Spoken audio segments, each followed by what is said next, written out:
All right, welcome back to episode 35 of the Just God Pod. Today, I got on a special guest, someone that I actually played against in the Cal Ripken Baseball League back in, what summer was that? 23, I believe, Yeah, and kind of just became friends through competition, through a bus ride, through, I don't know, just hanging out. He was always talking to me behind home plate whenever I'd play him, and I was like, who's this guy that won't stop talking to me? Uh, so, uh, but without further ado, Mr. Tim Nicholson. Tim, how are we doing today? doing well, man. Yeah, I actually, so that's one of the things I would do. Catching, I would talk to every single person, and you would not many people talk back to me. So that's how I was like, oh, this is a good guy. Like he'll actually talk to me. Yeah. Um, No, so it was fun in the middle of competition just to like, we were yeah, just kind of have normal conversations. And it was good. It was a good way to get to know you. And I was, yeah, immediately I was like, hey, this is a good guy. He's genuine. So yeah, it was all good. Um, Before we get going, I want to give a big shout out to the show sponsor, GreaterPurpose.co, whose mission is to equip and empower business leaders to build great businesses for a greater purpose. We're going to jump into the verse of the week. Tim's got a good one lined up, so I'll let him share it. yeah, yeah. So my verse of the week is 2 Timothy chapter 1 verse 7, and it reads, "For God does not give us a spirit of timidity, but one of power, love, and self-discipline." Um, and I really like this verse a lot because I think in my journey becoming a Christian, I think one of the problems that I actually fell into was, all right, like I believe in God, I trust God, so I'm gonna let God do whatever He pleases, and that's like a really good belief and faith to have. But I think also that like God doesn't give us a spirit of timidity; He gives us a spirit of power, and we have the free will to go out and make disciples and to love others. And so like that's always really encouraging for me is that God gives me a spirit of power and of Hmm. love and of self-discipline, and it's motivating like to get out of bed and to know those three things, that I don't have to be timid, that I can be powerful, I can be loving, I can be self-disciplined. So Yeah, that's really yeah, good. That's out of those three, uh, what would you say is kind of something that drives you uh, each and yeah, every single day? Like is there something in that verse that like really kind of you live by? yeah. Spirit of love. Yeah. What does that look like? Love is like such a complex thing. Like it's weird. Like how do you know when like you actually love someone? Like whether Mm. it's as a friendship, as it's a spouse. But Jesus tells us like we're supposed to love everyone. We're supposed to love everyone as we love ourselves. And then obviously like a very popular verse is in First Corinthians where it says, "Love is patient, love is kind, does not boast, does not envy." And I had a mentor that told me one time to like replace every time you see love, put Tim in there. So Tim is patient, Tim is Mm. kind. And so Yeah, like I like that. if I'm being truly loving, like that's what I have to live up to. And so like knowing that God gives me that spirit of love, um, that's really motivating for me. That's the one out of those three that I really try to pay attention to the most. But I really like all three of them Yeah. because you don't really talk about power. Like, what does power mean? I think it's just like the Holy Spirit fills you with like this conviction to go and conquer things that you didn't even know that were possible. Yeah. Um, and that's what I feel with that. So Yeah.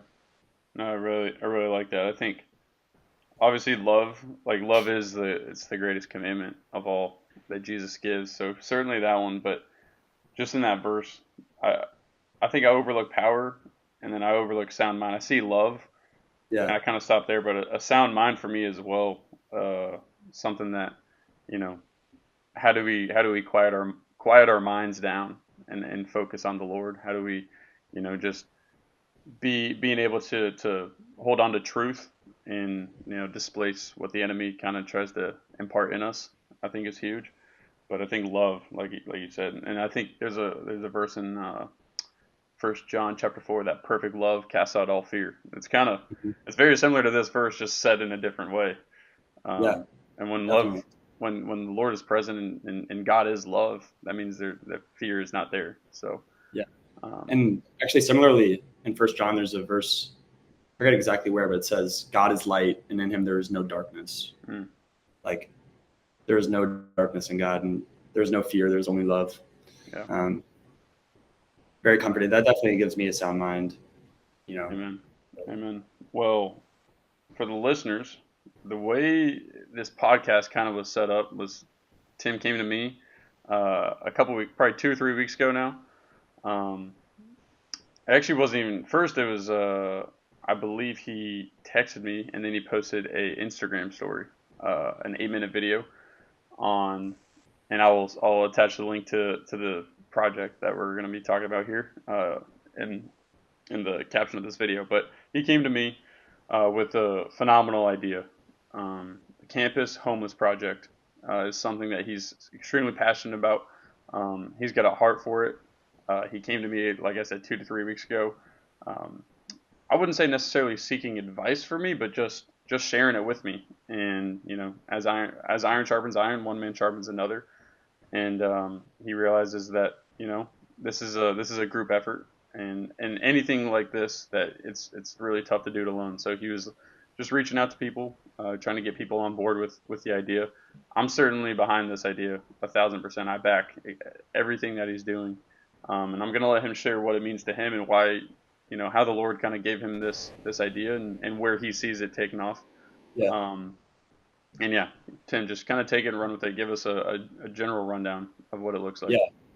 Yeah. Well, thank you. I first wanted to say that when I first thought of the idea, like you were one of the first people I thought of to talk about it with, because I really look up to you. And I think, like I remember playing with you.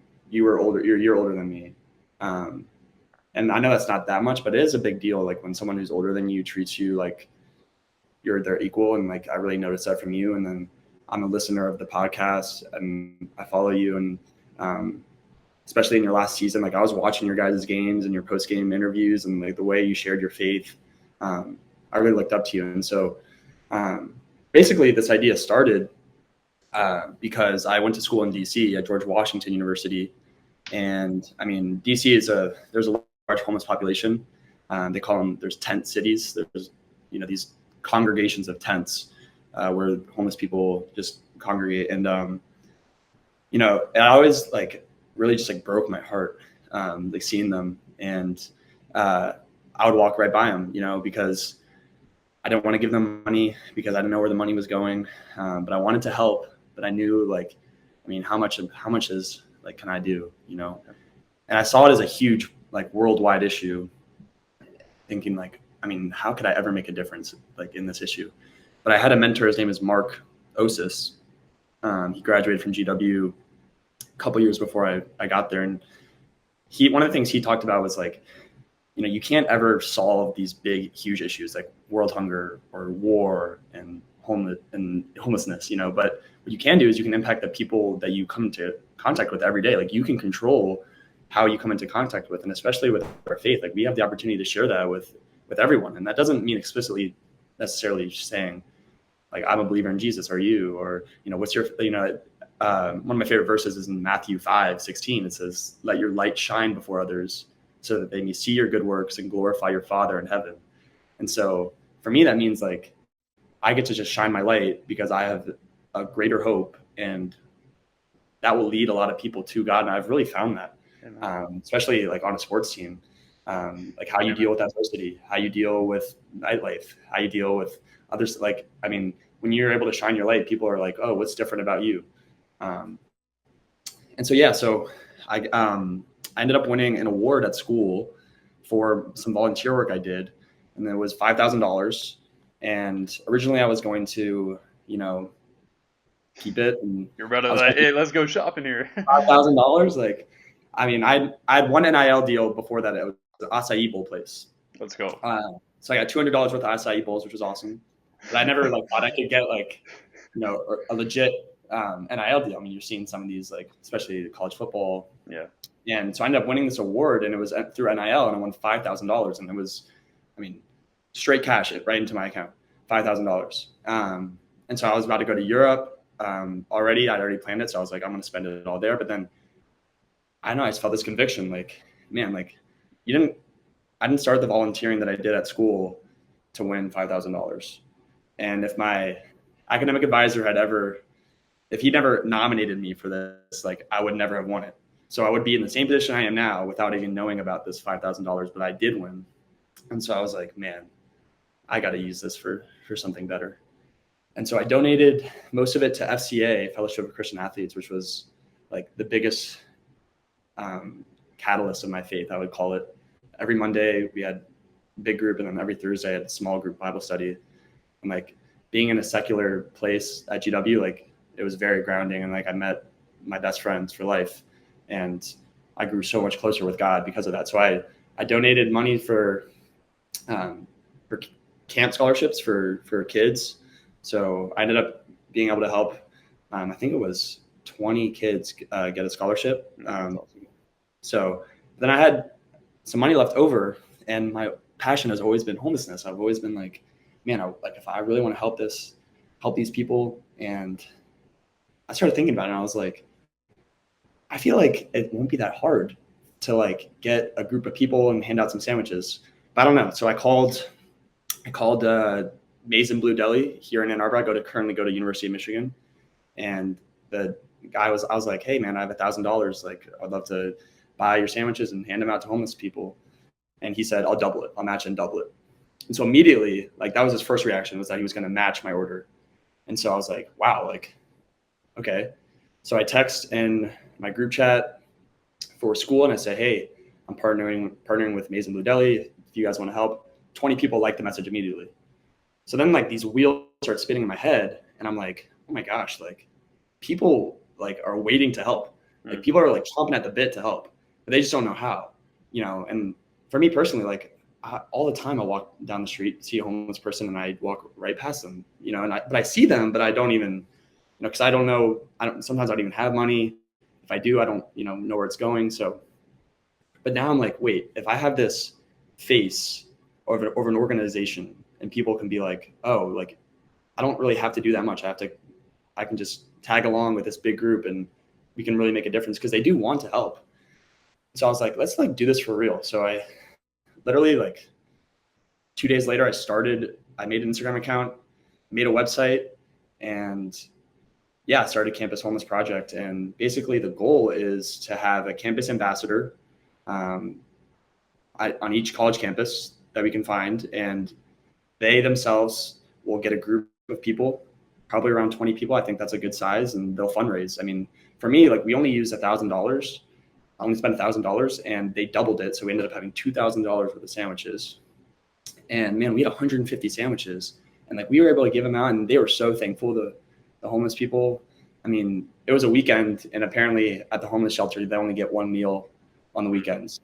And we were able to give, I mean, some of them, like we were handing out all these sandwiches. And a big part of it too was we would put a note in there. And so on each sandwich, it had a note, something small, something, hey, I see you, I hear you, you're heard, you're loved, something small like that. It's just a little bit of encouragement to know that, like, man, I mean, I'm sure that I feel invisible, but something, a little bit of encouragement. The ultimate goal is to direct these people towards places that can really help them. Rehabilitation centers, homeless shelters. I don't know exactly what that looks like. That's going to be kind of my next challenge, is like really finding these places that can really provide some help.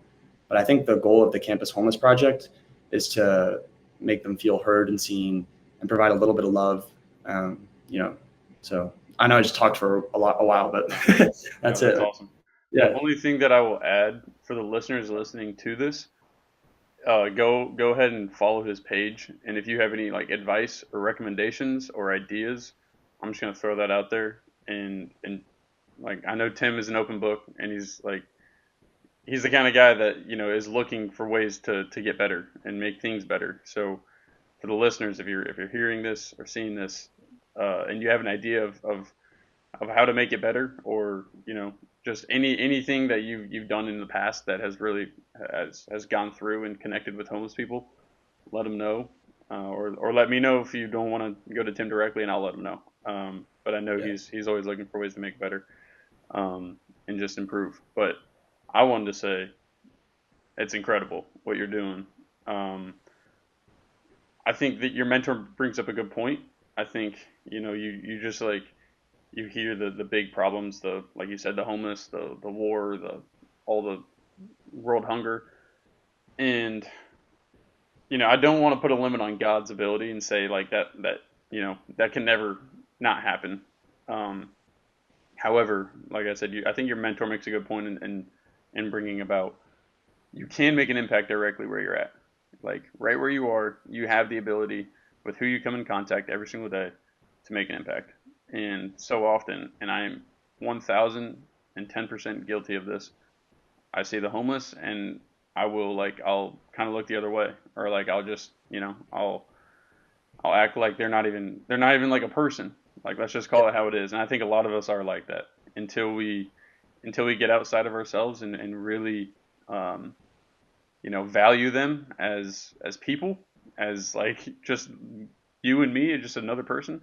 A lot of us will turn a cheek. And so I think what you're doing is incredible. It inspired me. I shared with you, and I'm not going to tell the whole story, but you called me, and the next day, the Lord placed a homeless person in my life, and I couldn't ignore it. I'll just say that. And it was like, without what you're doing, like you're already having an impact on me, and I know for a fact you're having an impact on the people you helped in Ann Arbor, as well as the volunteers that came with you. Um, Yeah. like you said, people want to help, and people are looking for ways to serve, and they don't always know what that looks like. And so, for you to create that space and create that opportunity for them to do that, I think in itself is phenomenal. Um, I would love to kind of hear your thoughts on, those people that do want to help, they do want to serve. What are some ways, either through your project specifically, or just if someone's listening to this and they want to get involved, they want to serve others. What are some ways for those volunteers to do that? Maybe they don't have the resources, maybe they don't have the money to donate $1,000, but maybe Yeah. they have the time or they have the talent to do so. Yeah. Yeah. Well, first, I also wanted to come back to a point that you said about if anyone has any advice. Like, yeah, I mean, like I don't really know entirely what I'm doing. Like, I kind of really started this on a whim with some conviction from God, and I mean, I'm all in. Like, I just said yes, and but I've never done this before, so I'm all ears. And when I did call you, I was looking for advice, and you gave me some good advice just to think about. But yeah, if for people that are looking to help, I would say the first thing is everyone has different strengths and gifts from God. And I Amen. think I think in the book of Romans, um, there's like a list of them. I forget exactly Yeah. where it is. I believe it is in Romans. It's either chapter 9 or chapter 12. I think it's 12. I think it's 12. Um, yeah, and I think a big part of prayer for me is like, Yeah. God, like what gifts do I have? And I think like that's really good also to find community. So like people that can be honest with you that are believers. Like, hey, like where do you see me? Like where am I at my best? Let's see. And for me, I think I have a good way of interacting with people I've never met before.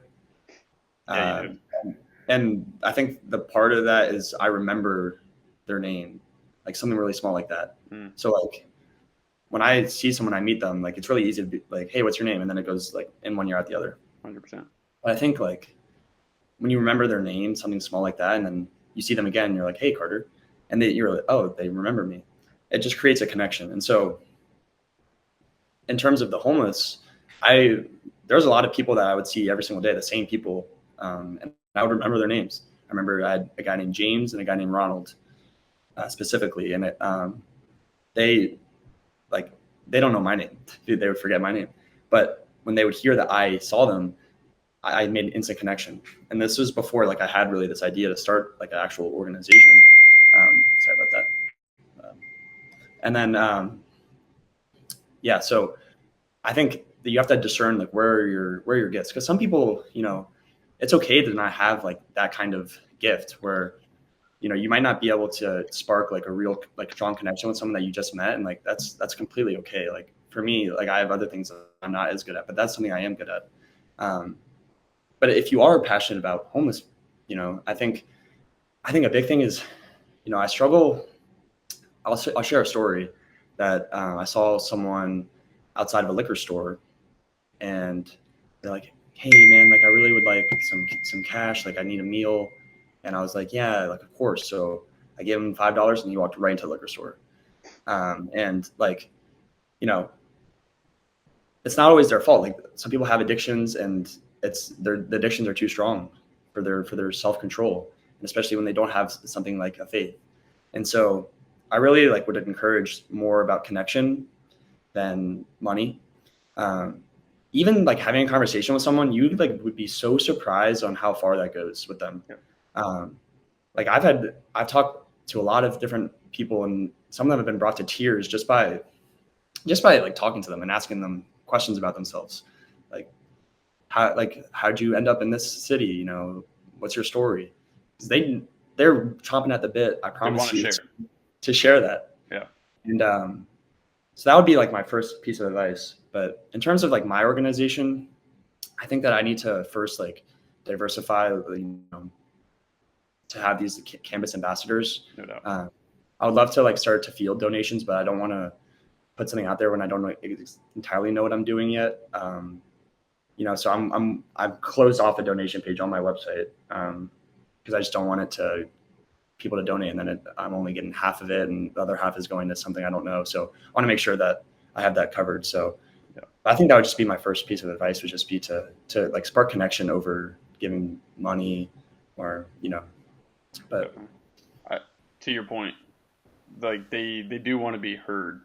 Everyone does. yeah, People, absolutely. I think someone said like people love to hear themselves talk, and that's the truth. Like a lot of people want to talk, they want to share, and just being able to foster and create that relationship is huge. I think. I mean, the interaction that I had, I'll just share share this as well. And I didn't know this happened until after the fact, and two old ladies came up to me and um, told me. But when I interacted with the homeless guy, he was walking away, stopped by these two old ladies, and was like, "Today's a good day."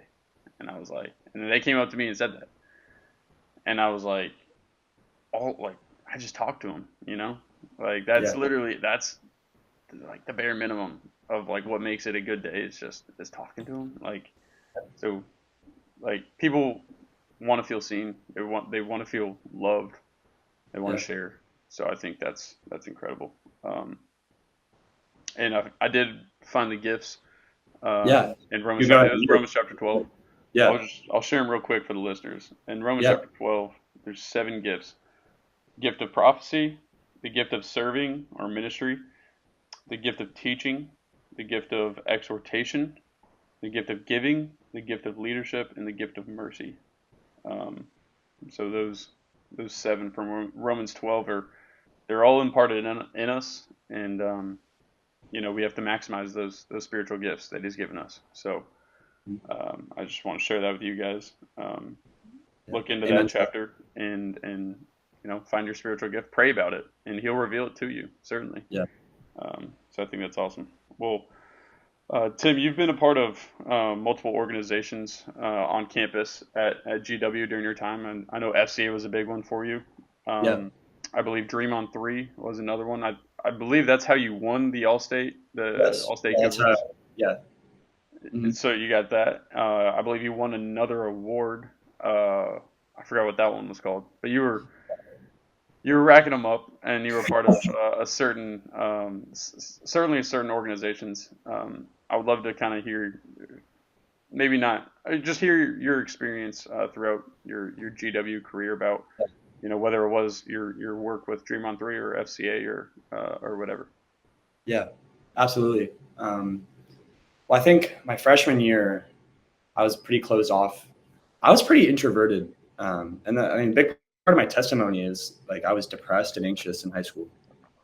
I was very introverted. I had a lot of anxiety, ton of social anxiety. I could not go to a party or a social gathering at all. I couldn't public speak. I would go to like not even parties, like hangouts with friends, and I would leave. I would Irish exit, like I would, because I just got so anxious. I cared so much what people thought about me. I cared so much what I looked like. I cared so much about, I don't know, just I cared so much about the world. And as I grew closer to God and I gave my life to Jesus, like, I mean, I saw a therapist, I saw a psychiatrist, I took antidepressants, and like all that stuff helped, honestly, like it did help, but none of it cured me. And Jesus cured me. I am not depressed. I have no anxiety. Um, I get anxious and I get sad, but I'm not depressed and I'm not anxious at all. And it's crazy to talk about to me because, like, I'm sure people who have anxiety, they know what it feels like. Like it's so debilitating. Like you literally cannot be who you are. You cannot, like, you can't speak. You can't perform. You know, whether it be sports or school or whatever. Like you just feel like a shell of yourself. And for that to be cured, like it is truly divine intervention. Because I mean, I tried it. I tried everything. I mean, you know, I talked to worldly people. I talked to therapists, and like they're all like they know what they're doing. They're professionals. That felt more like a band-aid than an actual cure, and that Jesus cured me. And so my freshman year, I was battling that a lot. That was really my darkest time with that, and I was very closed off. I didn't join any groups or any extracurriculars. I was just a baseball player and a student. Um, but then I didn't even know about FCA actually. It was very small. There's only 3 people in the group at the time. I didn't know about it. And a lacrosse girl said, "Hey, like you'd really like FCA." So I went once, and I went every single week after that. And it grew from 3 people to 60, like, which is a fifth of GW's athletic department. And like, I'm so grateful for that community. Like those are my best friends. My best friend Reese, who is Alexandria Ace alum as well. He came every week with me. We had our own Bible study we started, and that grew too. And I think like those organizations are just really useful for finding out who you are. Like I'm so grateful for. I could talk about it forever. Like just like meeting people who are going through the same thing as you. Because I mean, when I was going through that stuff, I don't want to tell anyone because I've been given a lot. I knew I had been given a lot, like the ability to play Division I baseball, like the ability to go to college. So I was like, really, it's like I don't want to tell anyone that I'm sad or anxious. Like I don't deserve to feel like that. And when you go to these groups and people are like vulnerable and they're like, man, like we're going through the same thing as you. Like that's such a really cool feeling to know that like I'm not alone and that I have someone to talk about it with. And so I'm really grateful for that. And in terms of like when you learn more about your faith, like we're really called to serve. Like Jesus says, like Son of Man did not come to be served, but to serve, give his life as a ransom for many. Like he came to serve. And he also says, like, what you've done to the least of you, you've also done to me. And so like he says, like the poor, the sickly, the homeless, like those are the people that we should be looking for. And like I feel such joy pursuing that. Like I feel like that is really my calling. And FCA and really sparked that. And then in terms of Dream on 3, it's very similar to Make-A-Wish. But instead of life-threatening illnesses, they focus on kids with life-altering illnesses. So rather than, you know, your cancer or people who are, you know, probably not going to make it soon, they focus on Down syndrome, autism, cerebral palsy, for people that are really ignored in society because they can't accomplish the same things as people without those disabilities. And so that's the group that they focus on, and they grant sports dreams to them. And that was just a way for me to serve. And like, I was served more than I think I served through that. Like, for example, I'll just share our dream recipient, his name was Trip, my junior year. We had picked him as our dream kid, and the process, like we talked to him about like, how can we make this experience the best for you? And so I'd say, Trip, like, man, like it's the best day ever. All right. You wake up, like, what are we doing? What are we doing on your favorite day? And he was like, well, obviously I would wake up at 5 a.m. and go to school. And I was like, man, I was like, if someone asked me that, those were 2 of the last things I would say. Waking up before 6 a.m. and going to school. Absolutely not. And I was like, come on, Trip. Like, all right, who's your favorite player? Like, he likes soccer. I was like, Ronaldo, Messi. And he said, probably my friend Anderson. And I mean, like, this was like the first time I talked to him. And I was like, oh my gosh, like, that is like how I should be. living. I should be grateful for the little small things in my life, like going to school, waking up early. Yeah. And my favorite player should be the people around me. Like I'm idolizing people that I'll never meet, and Tripp was so confident about his answers to me. And I just I've always remembered that. And so I was really served through that. And so I think that's funny part of it. It's a paradox. Like the more you serve, I think the more that you are actually served. And in Philippians 2, chapter 2, verse 3, it says, do nothing of selfish ambition or vain conceit, but in humility regard others as better than yourselves. Yeah. And when you give and expect something in return, like the act of giving, it's not sufficient. Like you need something, you need a second part of it. The deal is not complete. But when you give and you're just simply giving, it's 100% the deal. And it's way more sufficient. Yes. And it's really funny how I think a lot of stuff in my faith works out like this, where it's literally the opposite of what I think, is that without expecting anything in return and I got so much more. Yeah. It's an upside down. It's an upside down kingdom. It doesn't make any sense. And yet it does.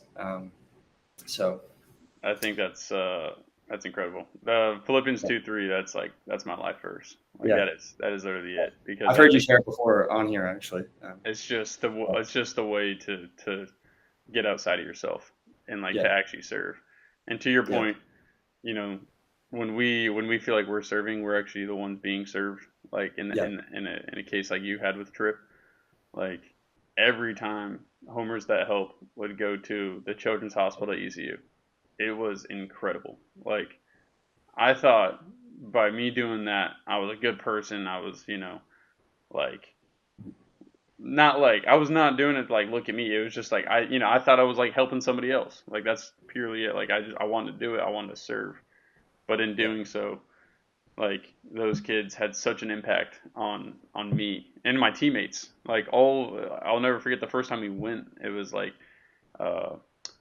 the lady, her name's Tara. She texted me after. She's like, man, you guys had such a great day. They made such an impact. These families and these kids, they'll be talking about it for, a week, a month, all year. Who knows? The impact was reversed. My teammates, we were the ones talking about it the next month. How can we get back there? How can we continue to set up visits? How can we, continue to go and hang out with those kids and those families? Because the impact that it had on us was actually they weren't the ones, that were. I mean, I'm sure maybe they were blessed, but we were blessed tenfold because just being in their presence and like you said, I think that the perspective, and that's all it really is. It's perspective. Tripp's perspective in that moment for you, he's just grateful for today. He's grateful that he gets to go to school. He's grateful that he gets to wake up early, and he loves his best friend Anderson. That that's his favorite soccer player. That's love, in a sense. And so I think it's again, like I said, perspective, and they can certainly offer that. And I think there's just something to be learned from those experiences. And it's just funny how we think we're the ones blessing them or serving them, and it's just so not true. Absolutely. I saw that on your story that I would love to hear more about that. You guys just raised $75,000 for Homers That Help or something like that. That was total. This is honestly, I'm gonna take some time to brag on Parker Bird did a phenomenal job. Yeah. So we just finished our second season, I guess technically, and Parker Bird ran it this year and raised over $24,000 this season.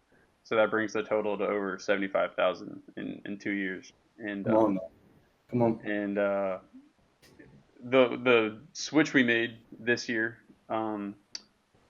Last year we had a really difficult time. This is stuff that I didn't really, I thought once the money was raised, we'd be able to give however we wanted to, and that's not the case. There's a lot of hoops you have to jump through, which I didn't realize on the front end starting this. But the adjustment we made this year was for all the money that's raised now, last year was going to a lot of like gas and grocery gift cards, which is awesome because families certainly need that. ECU Health system covered anything east of 95, and we're several, probably 100 miles east of 95. Well, that includes all of eastern North Carolina. So there's a lot of families traveling in for the hospital. Um, but this year, the adjustment we made was the money can now go to anything that insurance doesn't cover. So like a special car seat that's like $1,000 that the family can't afford can be paid with the money raised through Homers That Help, or whether it's like just any sort of accommodations that the child needs after their hospital stay or visit can now be covered through the money raised, which I think that was a phenomenal adjustment being made because like whether it's a stroller, a car seat, like just something, maybe it's something at home that they need accessibility for. Um, it's a game changer because those families, like, the thing that gets me is like they're already paying so much money to be there, and they can't control that. Like you Yeah. can't control that your kid got sick or Yeah. has this disease or an illness, and oh, and Yeah. by the way, here's thousands of dollars of medical bills on top of that too. And it's like, bro, this is there's like it. I know the hospital system needs to fund itself, whatever, but like it just like that doesn't sit right with me. And so for the foundation to be able to cover, like, the last thing I want the family to think about is like, well, there's another $1,000 for the car seat that we literally need. Like we can't not get Yeah. it, and that's gonna have to come out of insurance. Isn't covering that, so that's coming out of our pocket. Because insurance could possibly help with medical bills or statements, but not like things Not like on the this. car seat. Yeah. Exactly. So um, I think the limit on it is like $1,000, because if we gave like $20,000 to a family, then that would kind of affect the rest of the families. But anything under $1,000 that insurance doesn't cover, we can cover, and it's incredible. Like, and this is how I know. I mean, this is one of the reasons how I know God is real, because if you were to tell me when we started this that we'd have $75,000 in 2 years, I literally would have been like, "You're Yeah. crazy." Right. Like Yeah. I was thinking, maybe 10,000. Like first year, I was like, my goal was like, if we can get to 20,000, that would be awesome. I remember you. Yeah. And like that was a hefty goal for me. Like I was like, I really don't think that's possible at all either. And maybe I just wanted to sort of start it maybe as a way to stay connected with the hospital and still do visits, but I didn't think the money was going to necessarily like be a ton. And then 75,000 in 2 years, and I'm like, God is just up there like, you guys have these small teeny weeny plans, and he's like, just wait till like what I got in store for you is gonna blow yours out of the water. And that's exactly what happened. And Parker Bird, like I said, ran it this year. He crushed it. Um, Yeah. and I think that's a testament to his leadership. He's also, Parker, he's Yeah. probably one of the busiest guys of all time. Just everybody's Yeah. kind of wanting him to go speak, or just do an event with him, and for him to take time, and he still did the hospital visits every other Monday. Um, like he's a blessing, and he's just serving the kingdom of the Lord really well, and he's fit for it. I mean, I've shared it multiple times with people, but whenever he's in the room with the patients or the families, like, it is a God given ability for him to connect with those people, in that during a time where like there might not be any light in their life, and Parker Yeah. gets in that room and he's incredible. And so I yeah, I'm a big fan of nonprofits now, I guess. And I know the next step for you is to turn it into officially Yeah. Campus Homeless Project, into an official nonprofit. And when Yeah. you do, I let me know, because I'm trying to do this for Homers of Health. It's not an official one. Technically it goes through the ECU Health Foundation, which is Right. already, but Right. the vision I have for Homers That Help is very similar to yours, where I Expand. want exactly. I want homers Yeah. that help Arizona State or homers that Yeah. help University Yeah. of Texas. Like, Yeah. and my campus ambassador would be, like the team leader that Yeah. could, then get it started, get the guys kind of rallied around the idea. And if they get a children's hospital within a 10-mile radius, they can go, they can raise money, they can donate.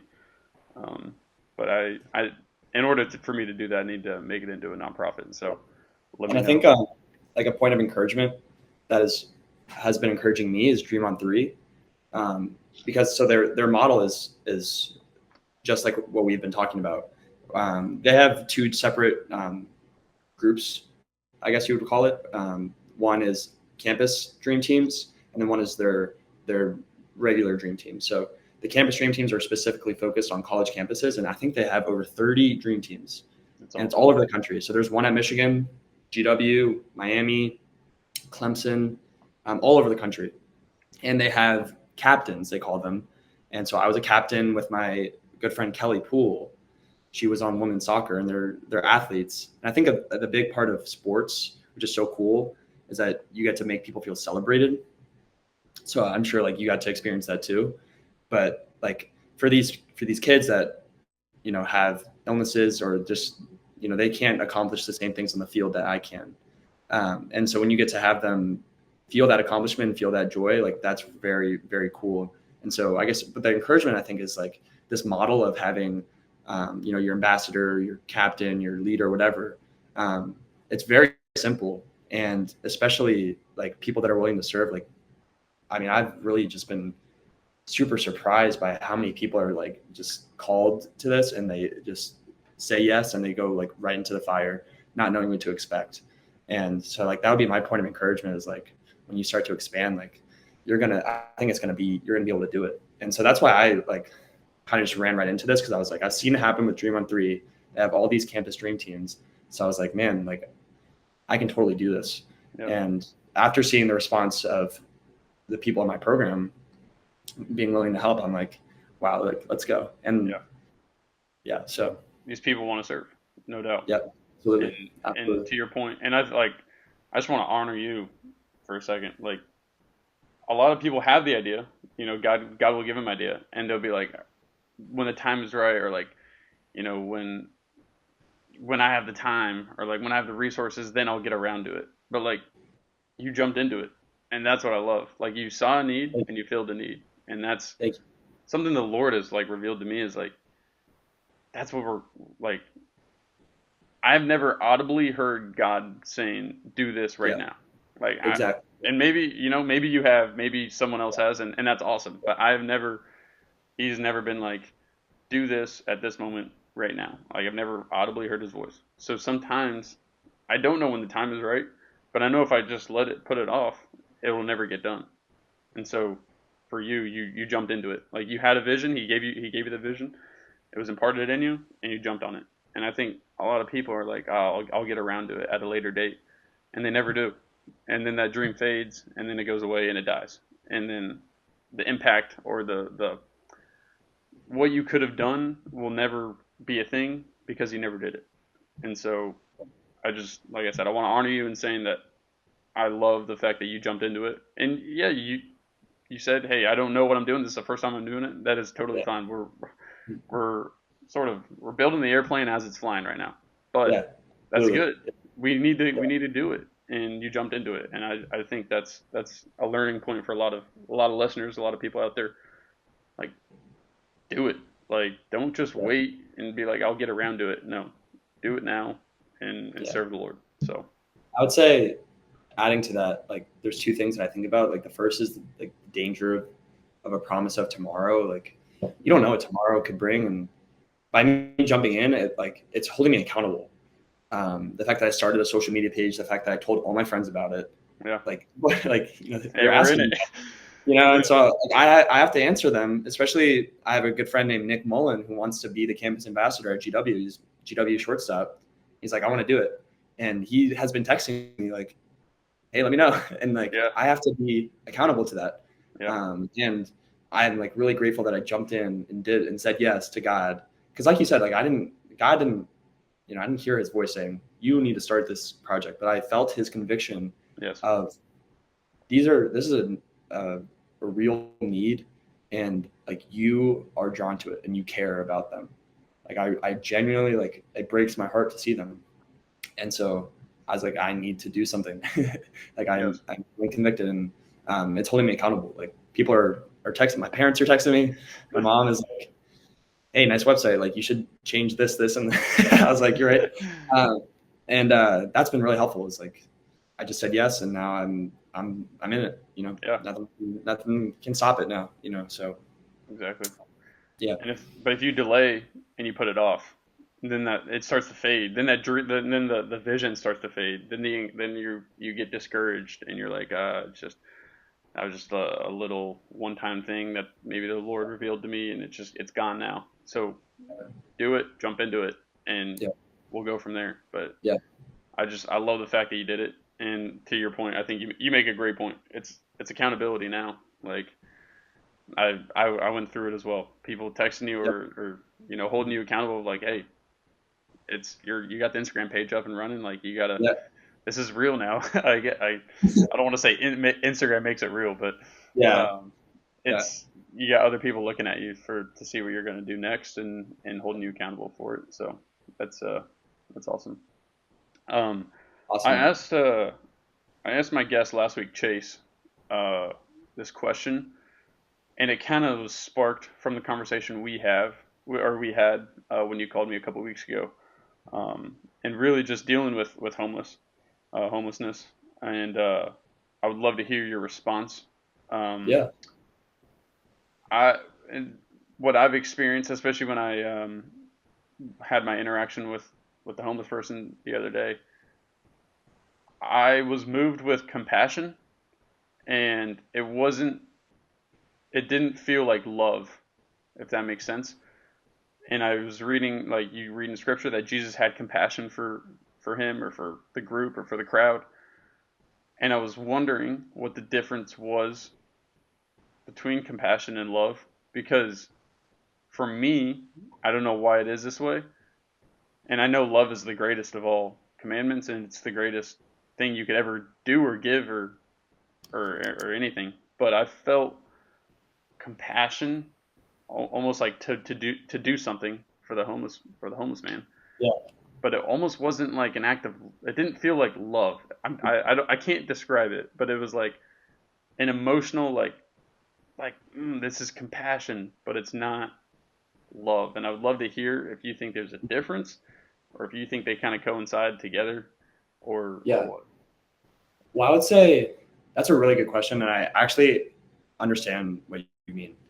Um, and I think love is a really big umbrella, like kind of how what we talked about earlier. But like, there's all different kinds of love, and especially like the type of love that you hear about before, like that's outside of the church. It's a different type of love, like than than it is when Jesus tells you to love your neighbor. Mm, I think compassion might be a smaller part of that, of this all-encompassing love. And compassion is our, I mean, for me, I feel like conviction, and sometimes it's not always like a good thing. I think because like I see someone that I know I can help, and I'm thinking, what would God say to me if I didn't help them? mm, And like, so that's my motivation sometimes, is like I'm doing it so that I have an answer for someone that could be like, well, you saw them and you didn't help them. I mm, don't want to have that. I don't want to answer that question. I want to say I did help them. But I think like our motivation needs to be with compassion, which is like a genuine care for someone. I think yeah. that's compassion is like when Jesus has compassion for someone, he genuinely, that's, I mean, which is so beautiful about the humanity of Jesus is like when he's drawn to tears after Lazarus dies, Yeah. Son of God crying. Like he has compassion for people. He genuinely cares about the little things in their lives. Yeah. And I think like that's what compassion is. It's And I like think it's a good thing. Like, it's like hearing you say that. It's like emotional attachment. yeah, Yeah. Because like absolutely. to your point, it's like when the conviction, I think, is a great point you bring up. It's Yeah. like you're convicted, like you see that person and you're convicted to go help them, and that's Yeah. like an emotional attachment you feel to that person. Because if you don't, it's like it's gonna leave you like hurt a little bit. by Yeah. not doing it. But you also Yeah. know it's like, but then the flesh is telling you like, oh, don't do it. Oh, Like don't it's do it. gonna be Yeah. weird or awkward or hard or scared. Mhm. And but the spirit in you is like, Holy Spirit's telling you, it's convicting you. Like that's Yeah. that strikes a chord with me for sure. So I didn't mean to cut you off. No, no, absolutely. I 100% agree with you. I think we're called to be people that genuinely care about the problems of the world and the problems of our neighbors and the problems of anyone that we encounter with. Yeah. Like, and it's hard. Like, it is hard, like, to have that much care, and especially like you can become desensitized to it. Like, I mean, I've heard stories of, I mean, people who work in hospitals, and it's like every day you're seeing something Mm. crazy, and it's like it's hard to feel the same empathy. But I think like we're called to do that. We're called to care about everyone, big or small. Like, they matter, and um, yeah. And I always think about like, what would it feel like if I like, I know it's like cliche, but like, what would it feel like if I was in that position? Mm. Like, it would, and how would I want someone to treat me? And it's like, it's an easy thing to think about, and like, it's cliche to say like, you should put yourself in their shoes, but like, you really should. Like, Yeah. that's Like actually. like, genuinely, like, that's the biggest. When I see someone and I think like, how would I feel if I were them, and what would I want someone to say to me? That's when I'm most like likely to be like, okay, I'm going to go do that. Yes. But when I try to forget about, I try not to see them. I try to put them out of my mind's eye. I don't really care. I'm less likely to actually help. Um, so Yeah. That's such a good point. Like genuinely put yeah, yourself in their shoes. Like yeah, because that another again strikes a chord with me because that's exactly when I'm moved most. It's because I'm like trying to get inside their brain in a sense. I'm like trying to like feel what they feel or think what they think or like what's going on in their life. yeah, I've never asked like what would I want someone to say to me, but that's a really good question to ask. Like yeah. if you're in that situation, how would that make you feel? And so yeah, so often we just keep moving, like just so locked in tunnel vision on our And I lives. think, yeah. And as you were talking about that, I also thought about sometimes what I think I would want someone to say to me. That was confusing, but is not what they want to hear. And like we talked about before, it's that you can't always help someone that doesn't want to be helped. And that's one thing I'm learning through this whole process is, sometimes I go up to someone and I think I have this awesome thing to offer them, whether it be food, water, or encouragement, and they don't want to hear it. And, I think that we have to be like respectful of that as well. And it's really tough because like, especially like we talked about earlier, like I know that they like could use help, but maybe they don't want it. And, you know, so I think that's also like something you have to roll with the punches with is like, sometimes I'll go up to someone, I feel super confident. Like I'm about to go share my faith with this person. I'm about to go help them. I'm about to encourage them, and they don't want to hear it. And, I think that you got to roll the punches there. Like you got to continue to feel, empathy for people and compassion, and, Not get discouraged. absolutely. Just keep Absolutely. going. Yeah. Yeah. Amen. Yeah. As we wrap up, I usually kind of allow the guest to just share what the Lord's. Obviously, we know what the Lord's placed on your heart recently with Yeah. the Campus Homeless Project. But in Scripture, if there was anything you've been reading or anything in your Yeah. life that's been going on, just recently that He's kind of revealed to you, I kind of let them get up and preach on just Yeah. on what the Lord's revealed to them recently. Yeah. Well, I think my like verse of the year, I tried to the DC director of FCA. Her name is Jolie. She made all the leaders of FCA. She made us all like choose like verses of the year. And my verse this year is Matthew 6:33, Mm, and it says, "Seek first the kingdom of heaven, and all these things will be given to you." And like, there's so many things that I want. When I was applying to Michigan, like Michigan's my dream school. My dad went here. I always wanted to go here, and I like this is what I want. I wanted to go here, and I wanted to play professional baseball. Um, I wanted to have a great family. I want to have a job. But I think like when I'm seeking first the kingdom of heaven, everything I need will be given to me. And it's like something really small and simple to think about, but like there's so many things that I want that God does not have in store for me. mm, And like when I'm seeking first the kingdom of heaven, it is so comforting to know that everything I need will be given to me. Oh, it's so And good. that's a lot of encouragement for me because, like, I mean, my professional baseball aspirations are sadly over. But I'm so grateful for baseball.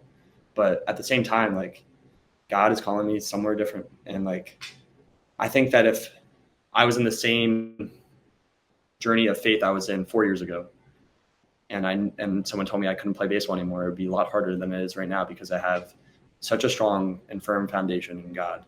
And like, I genuinely like, you can see like it's a stark contrast when I make decisions seeking first the kingdom of heaven and versus when I don't. There's a really big dichotomy of it. And yeah, I mean, that's that's really it. I would say is like seeking first the kingdom of heaven. God Yeah, gives you everything you need, genuinely. So that's that's so good. I had a very similar conversation with one of my buddies here. mhm. He actually asked me, if you never make it to the MLB, is your like career a failure? And I'm like, absolutely not. And he's not a believer, but I'm like, and I don't want to, like, again, I never want to put limits on what God can do, but I'm like, Yeah, you know, if I never make it, no worries. Like, that means he's probably got something better in store for me, and he yeah, probably wants me to walk away from the game. So mhm. whenever it's time, and I'm already at peace with that. I'm obviously gonna now. Does he call me to work hard as though working for the Lord and whatever I do? Yes. So am I gonna maximize and steward the gifts and abilities that He's given me? Yes. But if it doesn't work out, does not mean I'm a failure. It doesn't mean my career is a failure. He's got something better in store for me, and I can hold on to that. And that's Matthew 6:33. Yeah. But that Matthew 6:33 is all of life. That's not obviously not just baseball. It's literally all of No, life. absolutely. When Yeah, when you seek first the kingdom of God, promise you, listeners, He will give you everything you need. And I'm a living. I think we both are a living testament to that. living proof Like, of that. it Absolutely. is. It's just the way He works. I can't really put it any other way. It's just the way He Yeah, works. And yeah, I love the verses before that. He's like, do the birds not have nests, or do they not have food? You know, like, how much more value are are you you? Or, than a bird? And I'm like, man, yeah, that puts things into perspective. yeah, And now whenever I see a bird, it's funny. Whenever I see a bird, and after reading that, after really going through that, I'm just like, that bird's taken care of. Like, he's probably, picking up he's eating scraps food. on the side of the road, and he's eating like, that's his food. Or, Yeah, like, he's taken care of. That the person that like threw their food on the ground, he actually just fed a bird. Like, yeah, and that bird's taken care of. So I yeah, don't know. It's funny whenever I had a shift in perspective, yeah, um, absolutely. but no, it's just the way the Lord works. I can't describe it, but He's good. He's faithful. He's merciful. I mean, He'll Uh, give in abundance, and He'll supply all your needs. And and, yeah, I'm a living testament to that, yeah. and uh, He's And good. I think also, I like how you've said this a couple times, but like you don't like to put a limit on what God can do, because man, like I have like through all these experiences that I've had that I've been able to talk about you with, like going into it, like I had an expectation of what I would get out of it, and there's been doors open that I didn't even know were possible, and it is not what I thought it would be. And when I came to college, like my goal was to play 4 years to start every year to get drafted. That's what I wanted, and like I still was pursuing that this past year, but I had such a strong like outlook that if it doesn't happen, like I can still pursue this with all I have and like be completely content with either direction. And like I would not have thought that was possible before I started like growing in my faith. Like so there's no limit on God's love and mercy and grace. You know, so And it goes back to your verse, just sound mind, spirit of love. You know, absolutely, it's yeah, it all ties back together. So it does, man. It really does, which is also crazy. yeah, Uh, but not, but just not by coincidence. no, Like, absolutely not. It's perfect it's design. Yeah, amen. That's that's just who God is. I can't really put it any other way. It's yep, blows me out of the water every single time. Yeah. Um, but yeah, Tim, this was awesome. Again, Conversation, bro.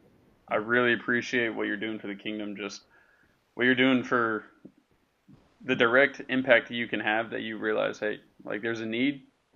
I see a need. I'm gonna fill a need, and you took that step of faith. You're leaning into God, and you're creating a platform for others to serve as well, and you're serving. And I just couldn't be happier for you, proud of you, all those things. It's an encouragement to me. I know, I, to a listener, just what you're doing, seeing you, just do your thing, and letting your light shine, as you shared in Matthew 5:16. Like that's what it's all about. And so you're a living testament to that. So I just want to encourage you to keep Thank going, you. Yeah. and all that good stuff. Thank you, man. I love what you do. I'm a listener. Um, and like I look up to you, man. Even when I mean we hadn't really talked in a while, and I was still listening and following you. So keep going, man. I appreciate that. Yeah. Yes, sir. Yeah. Listeners, tune in next Sunday. We got episode 36 coming up. But until then, take care and God bless.